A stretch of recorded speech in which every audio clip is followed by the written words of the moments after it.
Фудбалскиот клуб Слога убедливо со 4:1 го победи Осогово во комшиското дерби и го помина на табелата од втората фудбалска лига Исток со предност од 1 бод. Минималната разлика го направи првенството неизвестно до самиот крај, бидејќи преостануваат само уште 2 кола.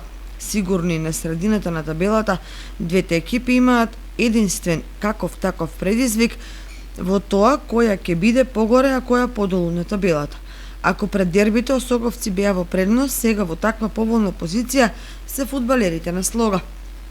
Тоа им го возможува и распоредот во последните 2 кола, бидејќи виничани гостуваат кај Пролетва разнишани од Кожув, а во последното коло играат против Китго на свој терен, екипа за кој се смета дека може да се совладаат и да се оствари максимален учинок.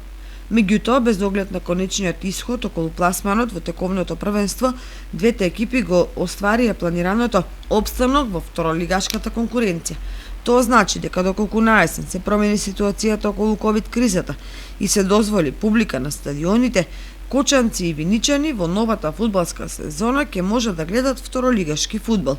Што се однесува до квалитетот на фудбалот кој се игра на стадионите во второто по квалитет надпреварување во државата, освен Брегалница и до некаде Тиквеш, сите други екипи се под потребното ниво.